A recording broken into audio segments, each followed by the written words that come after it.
Kia ora, mga ka-blooming nanay! Have life and be healthy! Ito na naman po ako. Magkukwento po ako bilang isang pamilyang Pilipino dito sa New Zealand. At ikukwento ko po ngayong araw ay yung experience po namin na mamasyal or ma-experience po namin ang kauna-unahang snow experience po ng aming pamilya. Actually, si tatay hindi niya first time kasi nakapunta na siya dyan once.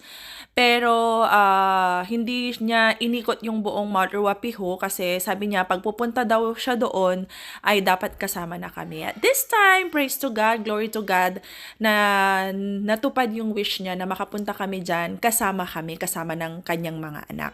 So ito yung aming first snow experience. So nag-ano muna kami dyan, nag-stop over muna kami sa isang museum, New Zealand Army Museum, na madadaanan papunta doon sa Mount Ruapiho.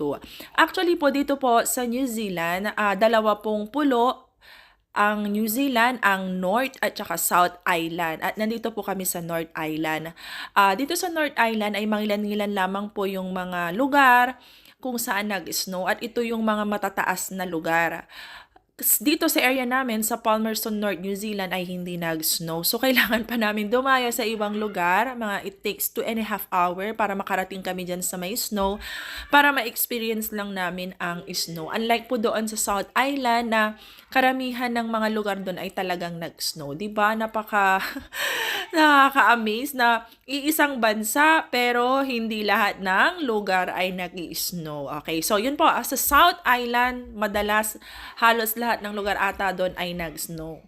Okay po. So, yun po. Para lang ma-experience namin ng snow, dumayo po kami sa Mount Ruapiho. At dyan, kasama po namin ang aming mga kaibigan na mga Pilipino rin. Actually, couple lahat, ang partner by partner ang nandyan.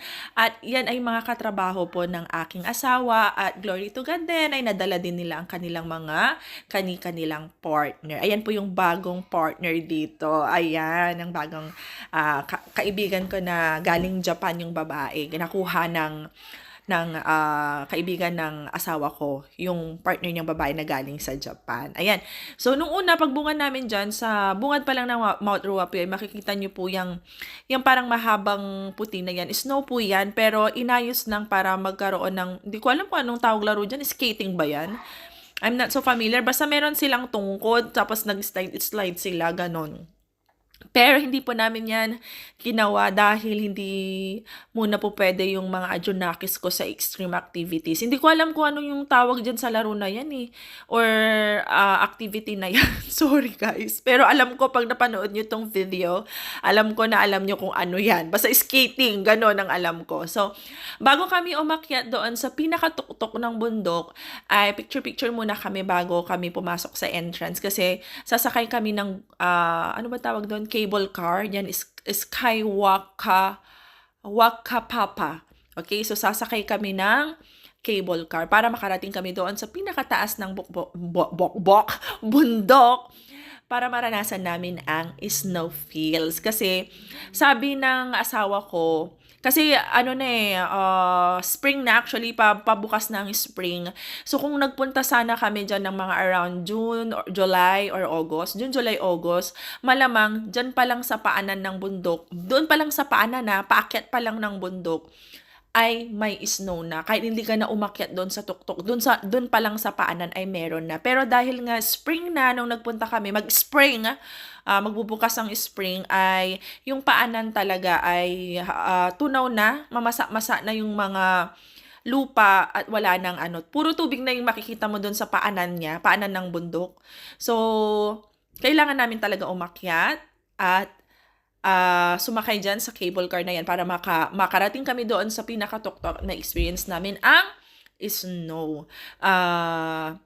Yan may bayad yan eh. Ang kinuha namin ay around 159, hindi pa ako nagkakamay, 159 New Zealand dollars. So, kayo na lang po bahalang mag-compute compute kung magkano po yan sa peso. Basta ang 1 New Zealand dollar ay ang halaga niya ay 35 pesos dyan po sa atin.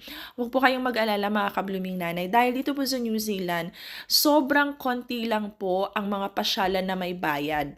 ito lang po talaga yung mga ano, kagaya niyan, syempre yung maintenance ng cable car na yan, kailangan, at saka yung mga manggagawa dyan kasi maraming mga attendant dyan. So, doon na pupunta yung binabayaran. Pero, alam niyo po ba, na kadalasan, na mga pasyalan po dito sa New Zealand ay libre po talaga. Actually, sa 9 months ko na dito sa New Zealand, ito lang po yung pasyalan na napuntahan ko na nagbayad kami. The rest, wala po. Libre po lahat. Pero naiintindihan ko rin kasi kailangan din ng maintenance dyan. So, ayun na po yun. Tapos na po yung aming experience sa snow. Wala akong masyadong naikwento sa inyo. Pero, enjoy na enjoy yung aking mga bagets. So, yan po ay nakababa na kami ng bundok. Pauwi na kami. At sabi ng asawa ko, picture-picture muna kami. Kasi nga, hindi kami masyadong nakapag-picture-picture dun sa taas ng bundok. Gawa nga ng sobrang lamig. At ako naman ay nakalimutan ko magdala ng gloves. Although na meron kami, naka-ready ako. Nung pagdating pa lang namin dito, bumili-bili na ako ng mga pang-winter clothes. At yung gloves, winter gloves, pero nakalimutan kong dalhin. So, sobrang excited ko. Hindi ko nadala, kaya masyadong, nalamigan yung mga anak ko at natamad ng alam niyo po yun, maglaro-laro sa, snow. Yun lang, mga kabluming nanay. Let us maintain our freshness, mga kabluming nanay. Love ya. Bye-bye. Thank you for watching. Please follow and share. Mwah!